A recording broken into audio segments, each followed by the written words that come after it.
Insider calls are brought to you by Nationwide. For your insurance and financial needs, Nationwide is on your side. Oh. It's unbelievable. Yeah. Because I could have probably used insurance, you know? Yep, that could be an insurance segue here. That's Yeah. definitely, that's All there. right, look, we're out of it. Leave it behind. Let's go. Jacksonville as a draw, Ross. I've been saying for a couple of weeks that was, for me, in my opinion, the worst possible matchup for the Bills. What are your thoughts on the Bills and Jaguars? 1,000% correct. I agree wholeheartedly. I am going to say this tomorrow when I pick the game on the Ross Tucker Football Podcast, but I believe the winner of the Jags and the Bills is going to go to the Super Bowl.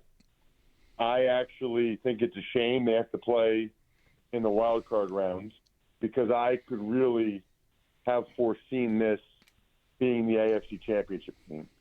I told you guys a few weeks ago when I did their game for CBS and I really studied them, they are good. They are legitimately good. Now, it doesn't mean the Bills can't win the game or won't win the game, but there's certainly a handful of teams I would have rather played some other teams than the Jaguars. But, you know, it is what it is. It worked out the way it worked out. And so now they got to go down there and take care of business. Not like they're some unbeatable team. They just are really on a roll. They're really playing well. You know, they have a quarterback that's always had the ability. He's just never really been consistent. He's never really put it together. And I was struck, sort of like when you do a production meeting with Josh on some level, but Trevor Lawrence was like so calm, relaxed, confident, comfortable when we did that game against, and I was against the Jets, but still, you could just see he was a young player that really was starting to get the confidence back that he had in high school and college when he was the number one ranked player at both places. Yeah, a lot of what I'm hearing and reading this week indicates that Liam Cohen's offense, it took a little while for it to get going, and maybe Jacoby Myers being added sort of helped unlock a lot of stuff, but that he's playing a lot more free. Just sort of not, like trusting what he's seeing and just letting it go. And the results have been good. People have been listening to me for a few weeks now talk about them. What is it about them other than the streak they're on in Lawrence that you think makes this the toughest matchup in the pool for the Bills? Yeah, so if you just look at the offense, right, these guys are not household names yet, but their slot receiver, Parker Washington, he's good. I mean, like he got a couple punt returns for touchdowns. You know, he was like a 6th-round pick a few years ago from Penn State, who probably should have stayed at Penn State for one more year, but he's really talented and really playing at a high level. Then their tight end is Brenton Strange, ironically another Penn State kid who's in his 3rd year. He is without question a top 10 tight end. It's like they have a decent amount of players that are better than people realize yet. Like they're not. It's like, I mean, I hope for your guys' sake this doesn't happen, but I can see them going to the AFC Championship game, maybe the Super Bowl or whatever, and these guys all making plays. And then next year going into the season, people say, man, the Jags really have some really good players. They've got Parker Washington. They got Brenton Strange. But right now, nobody really knows much about these guys. But if you actually watch them, like Brenton Strange, super athletic, but then as a blocker, like he murders people. It's really fun to watch. Like he gets after people. Their O-line is the best they've had in years, because they made it a priority and they got the right kind of guys there. Etienne's a good running back. And then their other receivers, Ryan Thomas, I think, was 3rd in the NFL last year in receiving yards as a rookie? And he's almost like their 3rd option this year. Myers is sort of the guy that, you know, Trevor Lawrence can really count on. So they just have a really nice – they're good at every spot that they put out there. You know, Parker Washington is almost like a Shakir, and I would argue that the Bills don't really have guys like Jacoby Myers as well as Brian Thomas. And then at tight end, Strange is almost like a Knox Kincaid combo. So they just got a good thing going. I think their defense is good, not great. I think there's a decent amount of points in this game. I don't think their defense is like, oh, my gosh, the Jags defense. They got a good team. They've got some good players over there. Their linebackers are good. Josh Hines Allen is good. But I think their defense is beatable, which is why I think this feels like, 31-27, something like that. I'm envisioning a decent amount of points. From time to time, maybe when it gets quiet in here, I'll play a card on Bulldog where it's usually the coach in mind, but all right, how do we whip up some hate for this opponent? And you can tell already how, if you will, soft Bulldog is on the Jaguars. Like he's becoming a fan. Wait till he hears this. Parker Washington's real name is Christopher Parker Washington. Oh, wow. That's Bulldog's name. That's my name. With a Washington after I it. know. Wow. Yeah. Oh, no, I thought your name was just Christopher Parker. It is, yeah. I don't have a Washington at the end. You're right. No, that's that's right. Right. Still. Sorry for the confusion. 19, 347, and 2 in his last 3 games, and they were meaningful games, Washington. One thing I think is interesting, Ross, about this year in the playoffs, especially in the AFC, because everybody's sort of together in how, obviously, no Kansas City, it's more wide open. This year in the AFC, it's really about the coaches, I would say. I mean, you've got Sean Payton has a ring. Jim Harbaugh does too. Mike Tomlin does, say what you want.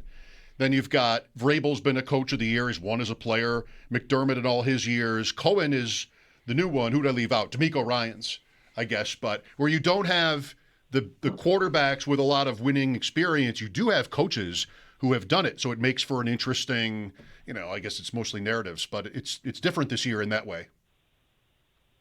Yeah, I think that's fair. It just feels like whoever loses this Bills-Jags game, it's going to end up being like a really deflating, disappointing.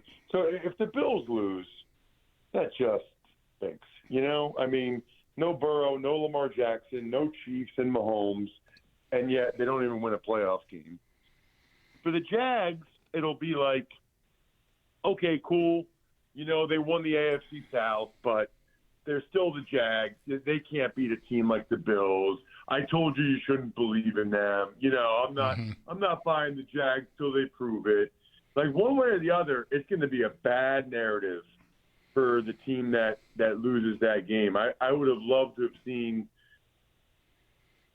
those teams matched up with others because I really do think both these teams are capable of winning multiple playoff games. And it would be especially bad for Buffalo, if they lose. And I think, because everybody's looking at it, and I even posted this at Ross Tucker NFL, coming into the year, there was the 4 consensus elite quarterbacks that nobody really even disagreed with. In some order, Mahomes, Allen, Burrow, and Lamar Jackson. Everybody kind of agreed, okay, those are clearly the 4 best guys. Well, the only guy still playing is Josh. Right. So that should be a real feather in his cap. He should get a lot of credit for that. Hey, he's still here. His team at least made the playoffs. The other 3 guys didn't.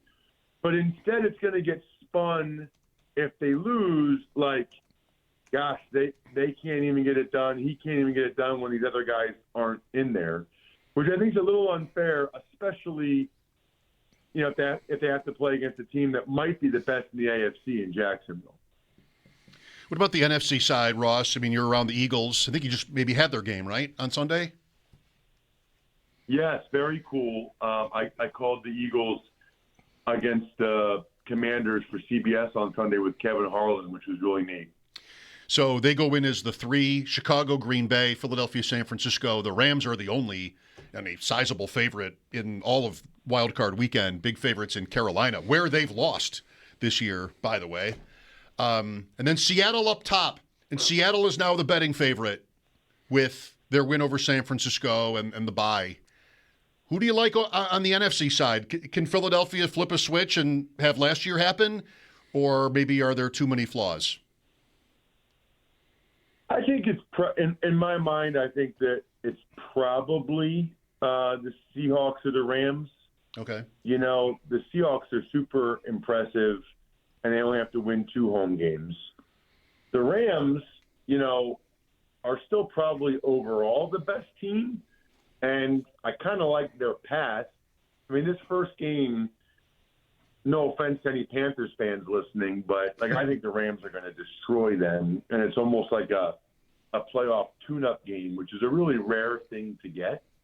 You know, it's almost like, I'm not saying they wouldn't rather have the bye, because they would, but if you're looking to get some momentum going, playing a Carolina Panthers team that might actually at this point be the worst in their division, but they won it, that's pretty good.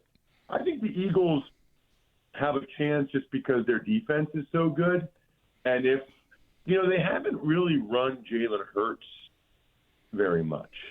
And so if they get that, you know, it's almost like they've been waiting and they've been saving it. And so if they break that out and they can really get the run game going because they run Hurts 5 to 7 times or whatever, that makes the Eagles pretty dangerous because their defense is playing at a super high level right now. It's actually cool to watch their defense against the Niners offense. That'll be an awesome matchup. I'm in the booth for that one on Sunday afternoon with Iron Eagle for radio, Westwood 1.